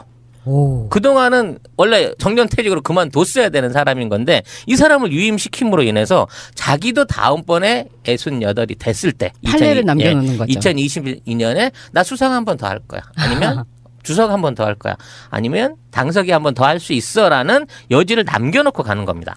더더군다나 2022년도에 역할을 해야 될 중요 수석 자리들을 9명을 이제 지금 지명을 할 수 있어요. 그러니까 각 당의 분파대로 해서 뭐 지금까지 공산당을 좌지우지하고 있었던 뭐 장점인파라든지 그다음에 공천당, 공산당, 청년당, 그다음에 비서방 또는 뭐 상하이방 여러 지역토 등 그 각자 자기 위치 안에서 그 역할을 분배해야 될 사람들 조직 안에서 얼마나 많은 사람의 숫자를 시진핑파로 끌어넣느냐, 이 점에 적극적인 투자를 하고 있다는 것이죠. 그러니까 세력을 모으는 그렇죠. 거죠. 자기 세력. 그러니까 자기 편을 들어주고 나 다음번에 나 한 번 더 나갈래 했을 때 네 그러세요라고 손을 들어줄 수 있는 그런 배후 세력들을 끌어모으고 있는 겁니다. 시진핑의 현재 이런 그 중앙 당서기 안에서의 사람 모으기가 어느 정도냐면 실제 당서열이 뭐 그 300위권 이하 400위권에 있던 자기 옛날 고향의 그 출신의 부하를 한꺼번에 20위권 가까이 서열을 끌어올리는 행태를 보여주고 있기도 하고. 그럼 200몇 그렇죠. 그 위를 200 몇십 단계를 거예요? 한꺼번에 와우. 올려버리는 거죠. 그런 폭발적인 어떤 그 자기 신복에 대한 승진을 이루게끔도 하고 있거니와 이 중국에는 이제 성과 각 자치구가 있고 네. 뭐 특별현이 있고 이렇죠. 여기에 이제 지방 서기가 있어요. 그리고 네. 성장이 있습니다. 이 전체적인 숫자가 62명이에요. 그러니까 우리나라로 말하면 시장과 도지사와 지역 국회의장 뭐 이런 걸 합친 숫자가 중국 전역에 62명이 있는 거예요. 근데 시진핑은 무려 지난 4년 동안, 5년 동안이겠죠. 집권기 5년 동안 이 중에 55명을 자기 사람으로 갈아치웠습니다. 아, 대단하십니다. 어마어마하죠. 그러니까 전체 있는 지역들 중에 웬만한 지역에 있는 성장이나 당서기를 다 자기 사람으로 바꿔놓은 거예요. 요거를 이제 우리나라식으로 말하면 친시패권이네요. 그렇죠. 이 친시패권이 얼마나 강력한지 이제 거의 이 앞으로 시진핑의 뭐 15년, 20년 집권이 가능하게 됐다라고 중국 정치권 내부에서 자조적인 평을 하고 있을 정도인 거예요. 근데 이게 궁금한 게 우리가 옛날에 찌중에서도 그런 이야기 되게 많이 했는데 중국의 내려오던 일종의 전통이잖아요. 네. 근데 그거를 시진핑이 국가적으로 국민 지지율이 높다고 해서 바꿀 수 있는 가능성이 있긴 있어요. 사실 이거는 어찌 외부적인 시선으로 보게 되면 시진핑 개인의 독재다라고 얘기할 수 있지만 시진핑 개인이 어떤 특별한 목적 의식 없이 자기 권력과 자기 이익을 추구하기 위해서 만약 이런 식의 정치 개혁을 한다고 치면 이건 쿠데타를 막거나 주변 세력들한테서 비토를 당하게 되는 경우가 생기겠죠. 그런데도 불구하고 지금 시진핑의 인기가 유지되고 어쩌면 시진핑한테 이렇게 한 번 더 기회를 줘야 될지도 모른다라는 공산당 내부의 위기의식이 있어요. 바로 이 부분이 있기 때문에 시진핑도 그러한 당의 장악력을 가질 수 있는 거고 또 그러한 시도를 할 수 있다는 거죠. 그럼 한 발 더 나가서 그것도 가능하지 않나 싶어요. 그러니까 지금 말씀하신 것 중에 위기의식이라는 게 만약에 시진핑이 물러나거나 그렇게 됐을 때 쪽으로 국민이 나라의 대표자를 뽑는 형태로 발전할 수 있는 가능성이 있다는 거죠. 그럴 가능성은 아직까지는 희박합니다. 다만 정치 체계 자체가 직접 선거는 할 수 없겠죠. 뭐 13억이 넘는 인구가 직접 선거를 한다고 하는 것은 거의 힘든 거고요. 뭐 인도 같은 경우에도 그런 식의 어떤 직접 선거를 이루기에는 인구상으로 어려움이 있어요. 다만 인민 대표들에 인한 간접 투표, 총통제 또는 내각제와 비슷한 형태의 간접 민주주의 형태로의 개헌도 어쩌면 시도가 될 수 있겠다고 봅니다. 근데 이제 오늘 그거는 중국이 선택할 문제인 거고, 그럼 왜 중국은 이러한 선택을 직감적으로 강요받고 있고 수용해야 되는 위기 상황에 처해 있는가를 알아야 우리가 중국을 이해하고 그런 중국에 대한 대책을 세울 수 있다는 면에서 이번 1시간은 그런 부분에 대한 분석을 해보는 시간을 한번 가져볼까 합니다. 분석하기 전에요. 결론으로 봐서 굴고 난 다음에 분석이 들어가면 어떨까 싶은데요. 네네. 시진핑이 예를 들어서 20년을 더 집권을 잡아요. 네. 그러면 첫째, 중국이 시진핑이 그 집권을 함으로써 얻는 것과 거기에 대한 대한민국이 어떻게 포지셔닝을 하면 좋은가, 우리한테 좋은가. 이거 이제 두 가지식으로 결론을 먼저 내려놓고 나자면 세계 경제와 중국의 경제의 어떤 지속적인 발전 네. 또는 유지를 위해서라도 지금 중국의 경제 계획은 절대적으로 필요합니다. 그 경제 계획을 추진하는 데 있어서의 원동력이 결국은 시진핑의 장기 집권이 되는 거예요. 이게 조금 우리 옛날에 개발 시대에 박정희의 독재 논리와 비슷하긴 하지만 그런 거와 의도가 좀 다를 수 있는 게 박정희는 자기 자신의 일가를 위한 일종의 부정부패 형태로 이런 어떤 정권 영장을 기도해 왔다고 치면 이 지금 시진핑이 해나가려고 하는 경제정책의 계획은 중국 자체의 미래와 발전을 위해서 꼭 필요한 부분의 시스템 개혁이기 때문에 이 부분이 필요하다는 면에서 이게 필요한 거고요. 마찬가지로 이러한 개혁을 통해야만이 세계 경제의 추락, 지금 그 경착륙화돼 있는 또는 저성장에 빠져 있는 세계 경제를 새롭게 일으킬 수 있는 원동력이 발생하게 되는 거고. 아, 그렇군요. 옆에 붙어 있는 대한민국 우리도 그 어떤 조류를 따라서 지금에 있는 불경기와 경제 성장의 어려움을 원만하게 해결할 수 있는 동력을 얻어낼 수 있다는 게 저의 결론인 것이죠. 아, 그럼 이제 우리는 어떻게 준비해야 될 건가를. 네. 네. 그것을 알아봐야 하기 때문에 지금 중국은 어떤 상태인가? 경제적으로 이 부분을 한 지난 20년, 30년을 간단히 정리해서 얘기를 해보려고 합니다. 예, 알겠습니다. 잠시 후에 오겠습니다. 중국은 정말 바로 옆에 있는 나라이기도 하고, 그래서 중국을 아는 것이 어쩌면 우리 외교의 반을 아는 것이다 이렇게 얘기하시는 분도 있고요. 그래서 우리 한중경제연구소 송명훈 소장님이 중요한 역할을 하셔야 됩니다. 정말 제 자신에 대한 어떤 역할론에 대해서 요즘은 정말 자부심도 느끼고 있고 밤잠을 못 자고 있습니다. 그렇죠. 국가와 민족을 위해서. 네, 국가와 민족을 위해서 무엇으로 헌신할 수 있을까에 대한 아주 투철한 사명의식으로 오늘 방송을 하게 되네요. 알겠습니다. 시작하십시오. 중국의 시진핑이란 지도자가 등장하기까지 굉장히 많은 그 세대 변화가 있었습니다. 5세대 지도자라고 하는데요.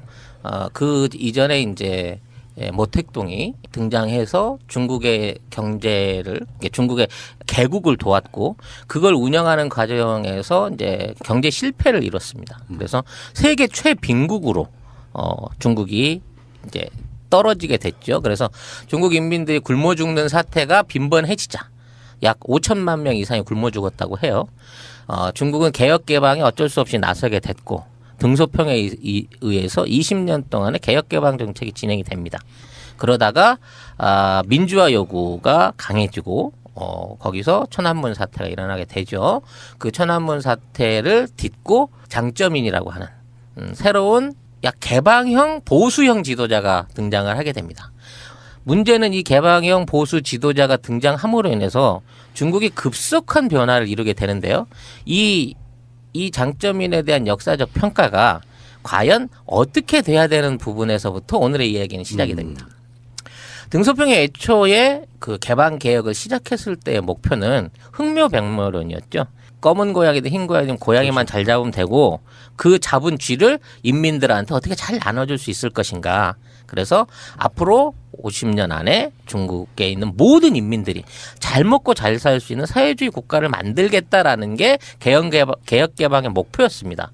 즉 등소평이 처음에 개혁 개방을 목표로 했을 때는 공산주의 경제 체제, 즉 모든 인민에게 골고루 발전이 돌아갈 수 있는 체제를 원했고 그렇기 때문에 국가와 국공립 회사들이 강력한 통제력을 가지고 이제 개방이라든지 사업을 진행할 수 있는 권한을 그쪽에다가 위임을 한 것이죠.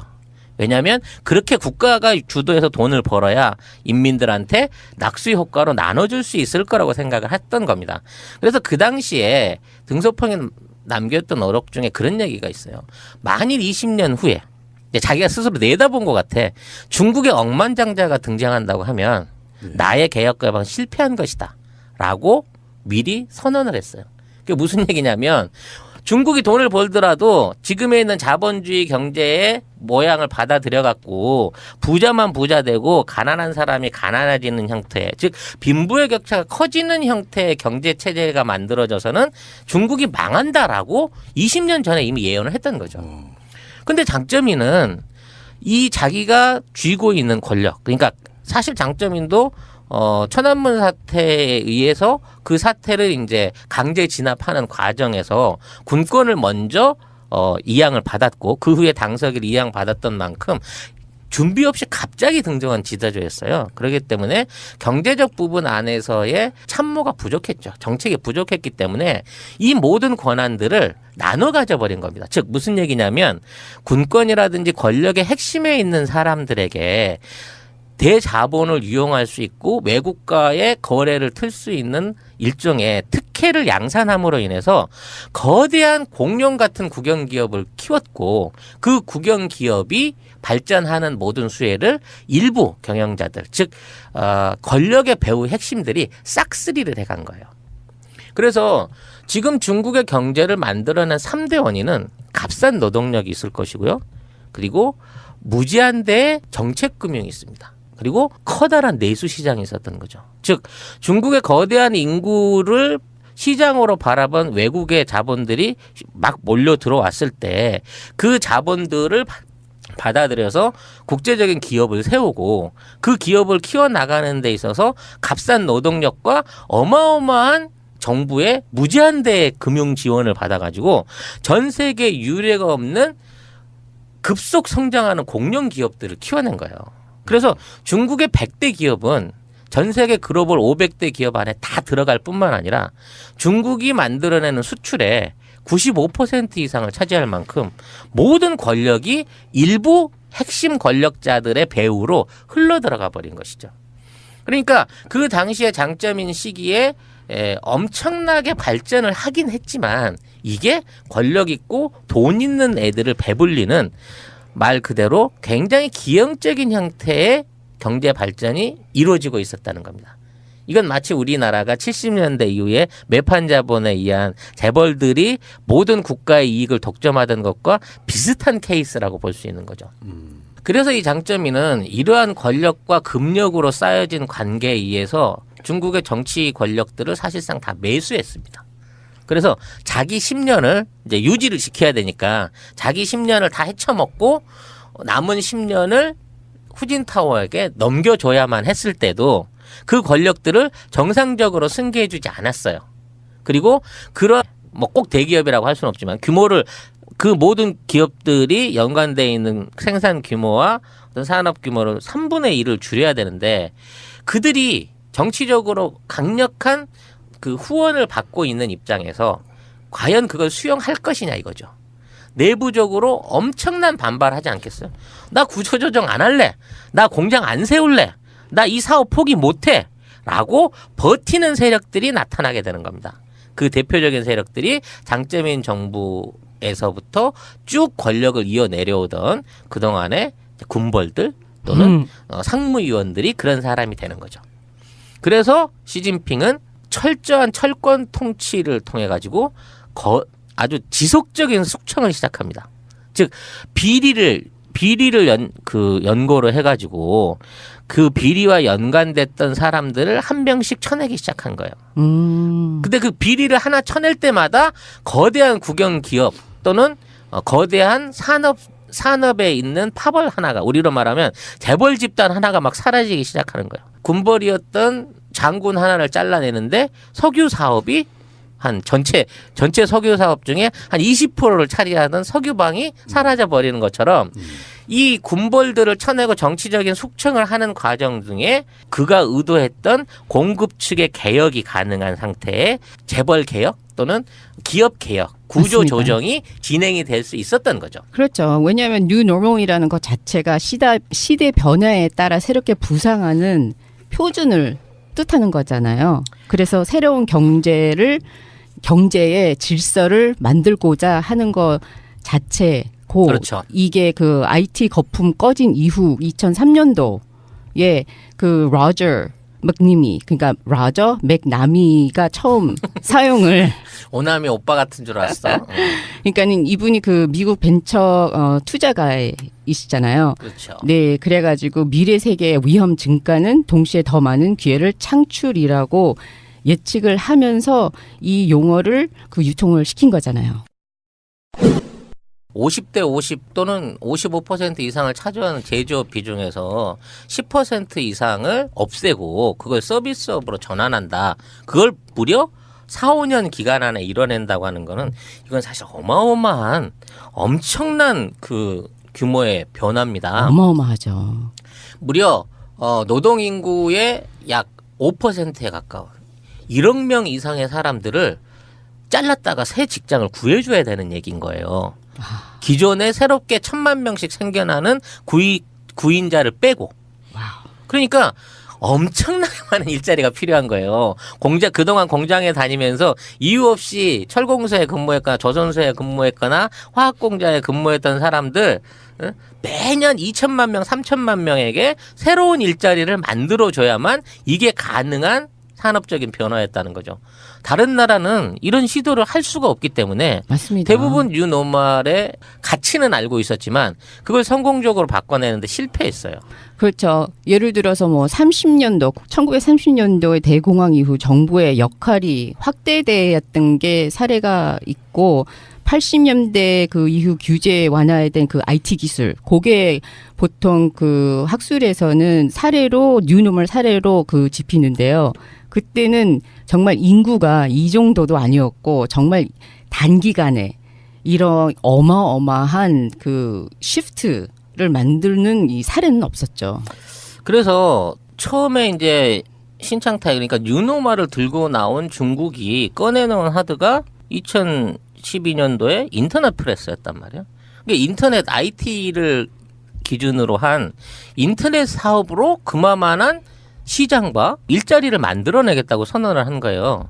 근데 인터넷 사업이라고 하는 게 아무나 쉽게 시작할 수 있는 게 아닌데 그렇죠. 과연 이런 게 가능한가? 누구도 세계 어느 나라도 중국의 이와 같은 시도에 대해서 가능성 있게 이걸 보질 않았어요.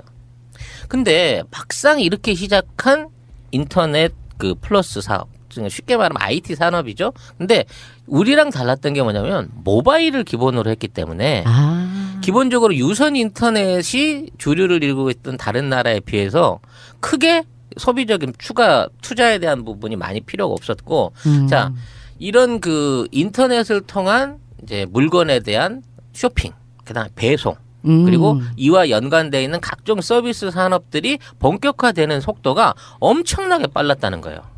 이게 그만큼 빠른 어떤 그러니까 휴대폰의 어떤 공급, 그 다음에 어떤 휴대폰 기술의 개발이 따라왔기 때문에도 가능한 것이지만, 새로운 그 소비 시장을 만들어내는 이 인터넷의 시장이 매년 40% 이상 성장을 했고, 게임이라든지 IT와 관련된 사업들은 70% 가까운 성장을 보이면서 엄청난 부를 일으킬 수 있는 황금 시장을 이제 열었던 것이죠. 그리고 여기에 또 하나의 그 중요한 역할을 했던 게 공유 경제라고 하는 또 새로운 아이템이었던 거예요. 이거는 공산주의 경제였기 때문에 이게 가능했을 걸로 보이지만, 모든 종류의 자산을 기본적으로 공유할 수 있는 시스템에 중국의 모든 국민들이 쉽게 접근하고 사업을 시작하는 거예요. 처음에는 차를 빌려서 공유하기 시작했고요. 그 다음은 집을 빌려서 공유하기 시작했고, 그 다음은 노동을 빌려서 공유하기 시작했고, 그 다음은 모든 종류의 금융거래와 자산들까지도 완벽하게 이 공유 경제 안에 흘러 들어온 것이죠. 이게 불과 4년 만에 이루어졌다는 거예요. 그래서 이게 이제 어느 정도까지 영향력이 있었냐면, 우버 택시라고 불리는, 쉽게 말하면 개인이 자가용 택시 영업을 하는 회사를 차렸단 말이에요. 그렇죠. 그래서 이게 본격 사업이 시작되면서 전 세계에 있는 많은 자본들이 들어와서 여기에 중국 시장을 먹기 위해서 투자가 됐었지만, 중국에 있는 토종업체가 젊은 청년이 창업한 디지출싱이라고 하는, 우리로 말하면 벤처 기업이 중국 전역 시장을 다 먹어버리고 미국의 거대 회사였던 우버마저도 못하는 채 중국 시장을 독점을 하게 돼요.